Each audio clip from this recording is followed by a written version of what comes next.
did it again, man.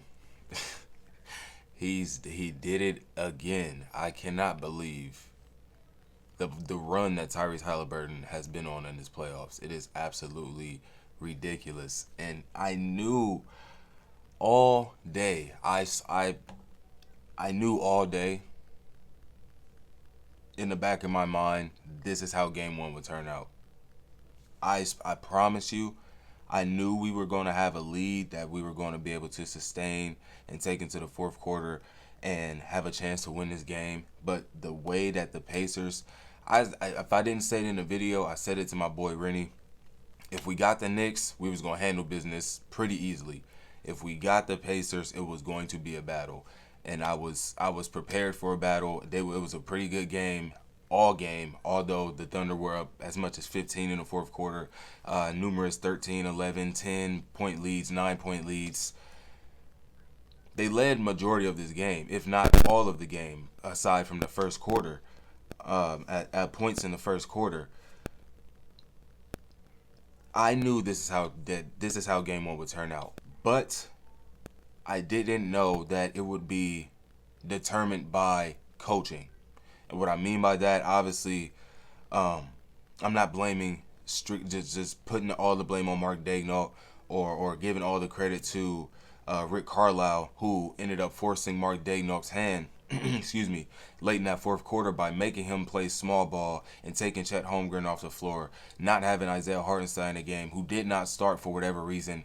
He's had the same exact starting lineup all playoffs long, and for whatever reason in the finals, in the NBA Finals, game 1, you decide to change up the starting lineup. What sense does that make?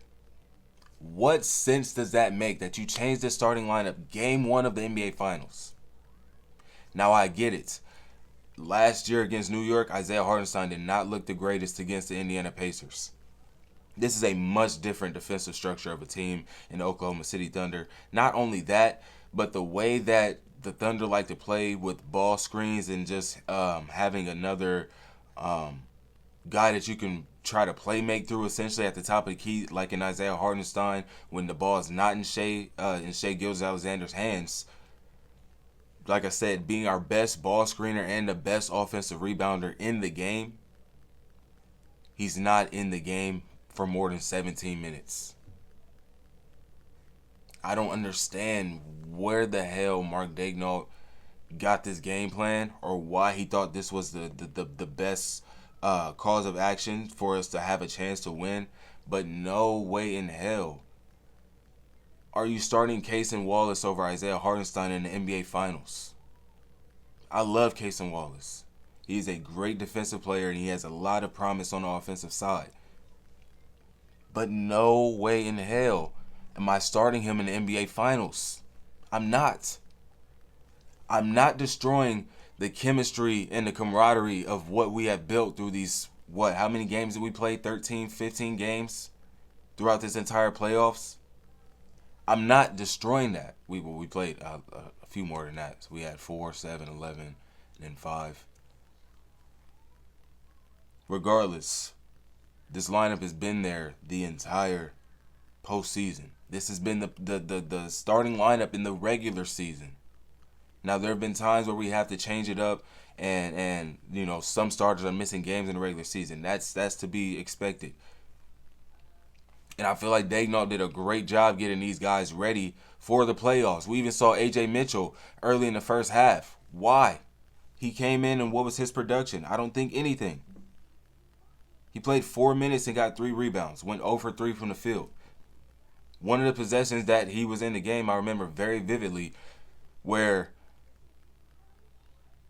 he gets Alex Caruso gets an offensive rebound. He kicks it out to A.J. Mitchell. He misses the 3. He gets his own offensive rebound and immediately goes right back up for a floater instead of calming it down and try to get it out to somebody else to set up offense. And Indiana gets out on the break. I don't remember if they score or not, but that is a turnover. That's essentially a turnover. His 4 minutes were useless. Did he play in the conference finals? I can't even remember. Maybe in the last game? I just don't, there was no Jalen Williams in this game. He put in A.J. Mitchell. Kenrich Williams played 39 seconds. Like, that's a guy that should be playing. Why are you playing A.J. Mitchell over Kenrich Williams? Now, I get it. They're probably the fastest team in NBA. And I haven't even gotten to the game notes yet. I am so pissed off. Not the fact that we lost the game, but how we lost the game. Up 15 in the fourth quarter. 8 minutes and 58 seconds. Basically 9 minutes left on the clock. Alex Caruso gets the and one. So 14. He was going to make it 15, but he missed a free throw. Get Shea in the game. He still has Aaron Wiggins in the game at this point. Why? I love Aaron Wiggins too, but in his 9.5 minutes, he gave us 3 points and a steal. There was no production coming from those guys that he wanted to keep in the game or put in the game in places where we could have had players that had played already or players that could have fit better. I'm so upset with the way that Dagnall coached this game. 9 minutes left in the fourth quarter. We had all the momentum. 14-point lead coming off of an and one. Get Shea in the game. He had Casey Wallace and Aaron Wiggins still in the game. Isaiah Hartenstein sitting the bench in the last 5 minutes or however long it was because he has Casey Wallace in the game. Chet Holmgren didn't see the floor until the last 0.3 seconds of the fourth quarter after being taken out because he wanted to go small ball. Like I said, hats off to Rick Carlisle forcing his hand, having to do that. But no, you have Pascal Siakam who has been doing work on the offensive boards all game on us. He's been doing work on the offensive board all game on us, taking advantage of mismatches every chance that he got. And the best option that we have to stop him is Jalen Williams, to keep him off the glass. Pascal's damn near 7 foot tall. The tallest dude on the floor for us was Shea at 6'6". And in the last closing seconds, in the last couple minutes of the game, it was about 40, 30 seconds when Nembhard airballed the three and Pascal got the offensive rebound. That's over Shai Gilgeous-Alexander. He went right back up and it's a 1-point game, and that's how we get to Haliburton getting the game winner with the 0.3 seconds left. And guess who's defending him? No shade or smut on my guy, Casey Wallace. But no, Lou Dort, pick up Tyrese Haliburton. We know where the ball's going. Why are we playing the game like this? Now let me calm down for a second because we did blow game one up 16 against a much better team or a much more experienced and championship pedigree of a team in the Denver Nuggets. Although they took us to 7. They took us to 7 and they were not completely healthy. So I felt that winning that series, especially how easily we were able to dispose of the Minnesota Timberwolves who were able to get one game, I felt like we had a good chance coming into the finals versus whoever we played. Although the Pacers have been as hot as fish grease for the entire playoffs, the hottest team in the postseason, I thought that there's just no way. There's just no way, right? We're up 15. Even when Shea checks in the game, we're up 8. But at this point, Miles Turner had already hit a 3. Obi Toppin had already hit a couple threes.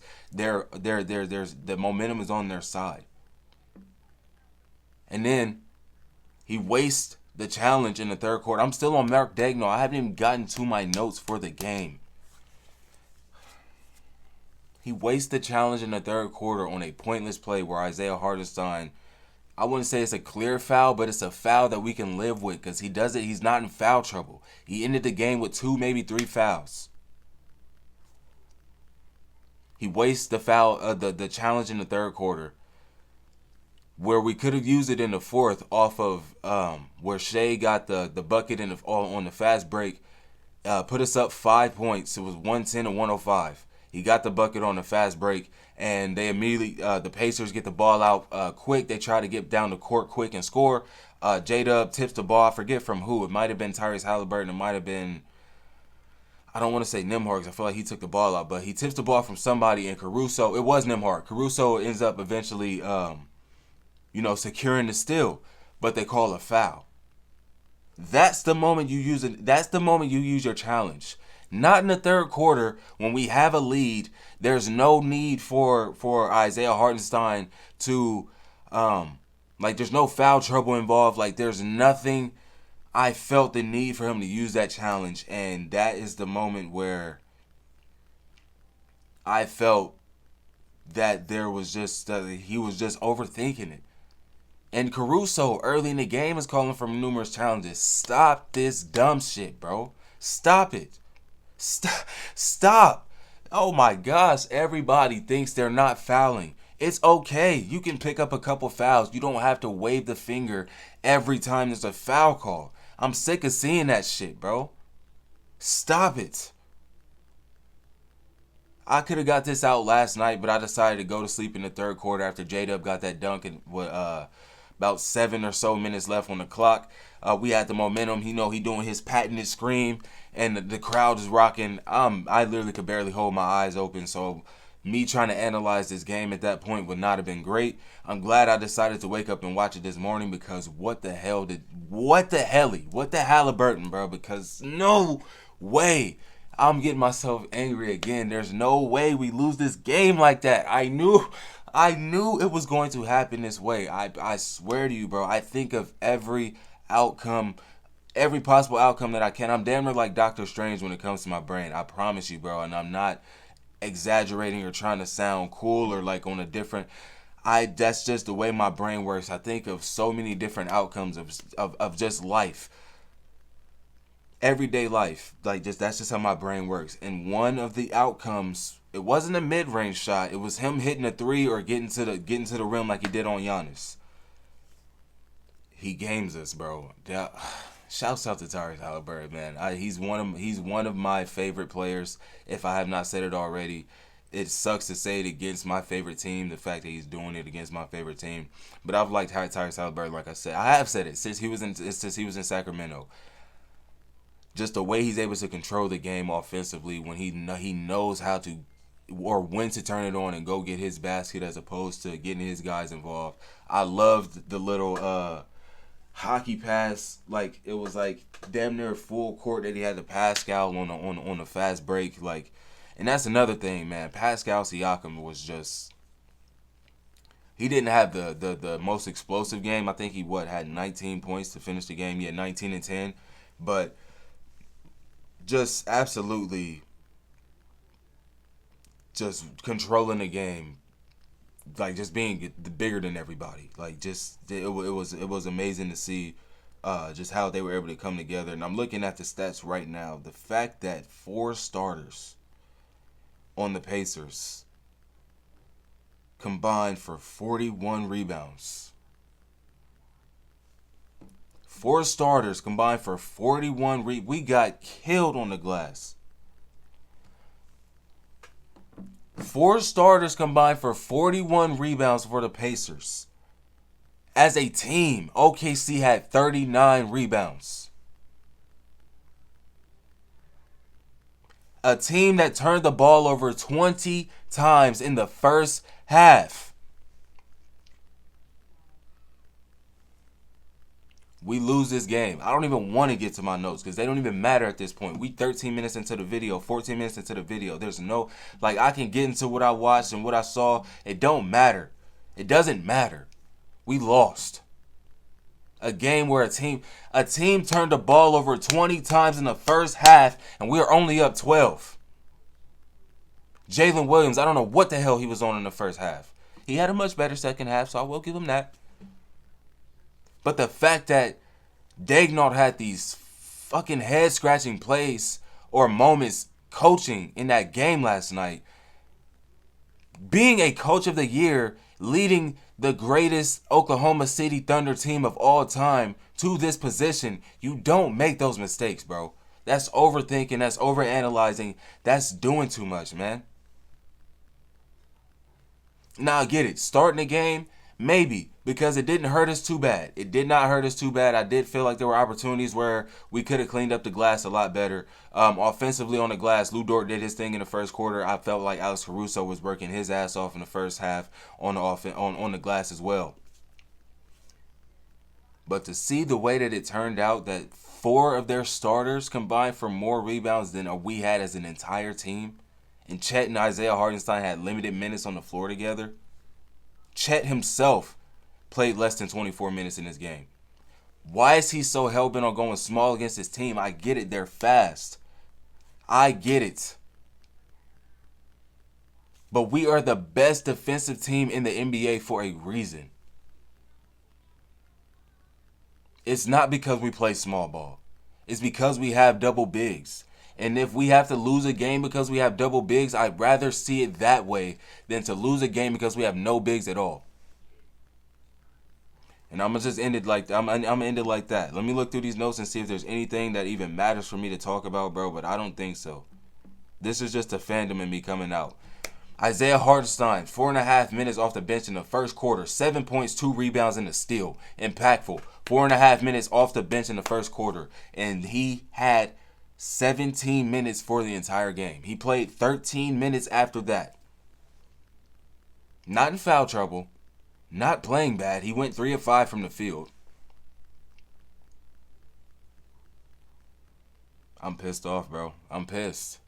Like I said, I'm not going to hang my head too much because we lost game 1 to the Denver Nuggets in similar fashion. But it's you don't lose this one. You don't. Not only are the stakes way too high, but they turned the ball over 20 times in the first half, bro. Like,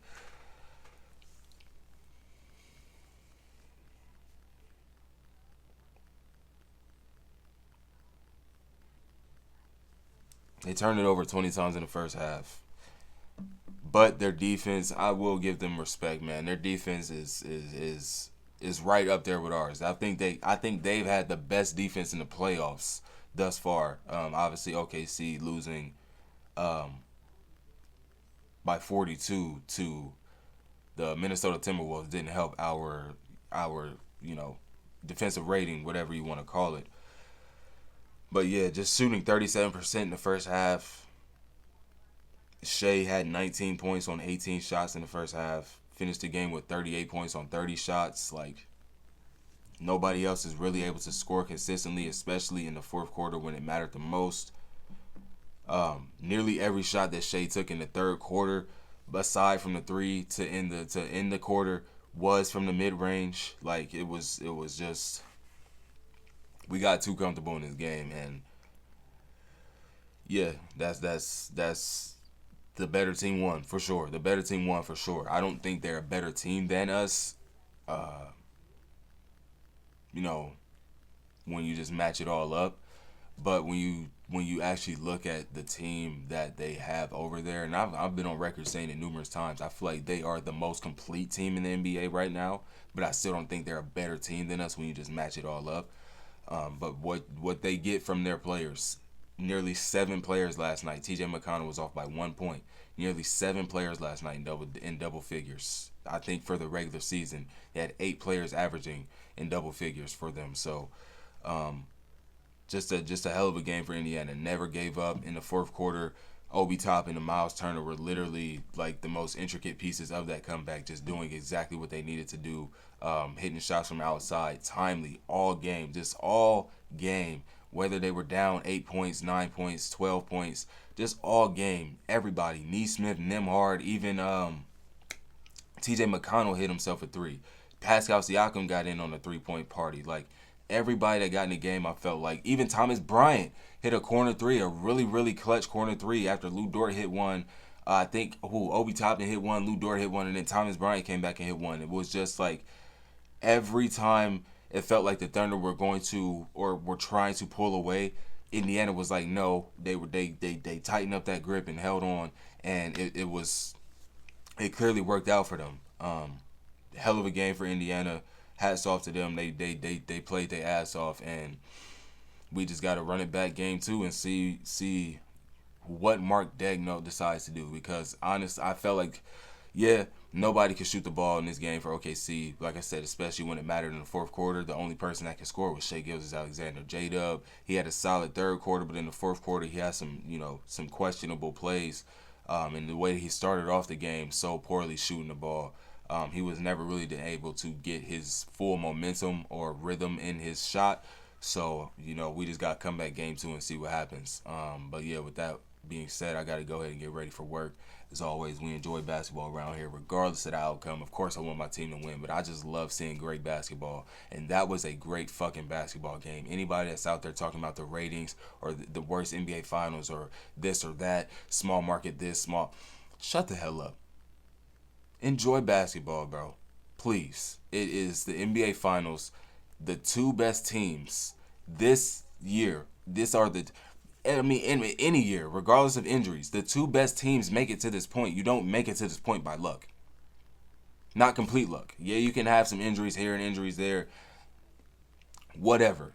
The Pacers are a proven team. They've been to the Eastern Conference Finals back-to-back seasons. They've been atop of the Eastern Conference top 5, top 4 seed for the past 2 to 3 seasons now. They are a proven team. They have built through great draft picks, through great trades, through great everything over there, camaraderie, all of the above. And that's the same on the OKC Thunder side. So just shut the hell up, enjoy basketball. But I'm gonna get out of here. Appreciate y'all. Subscribe to the channel if you haven't already, because we are going to cover more of this NBA Finals, and off season is going to be. We got a lot planned.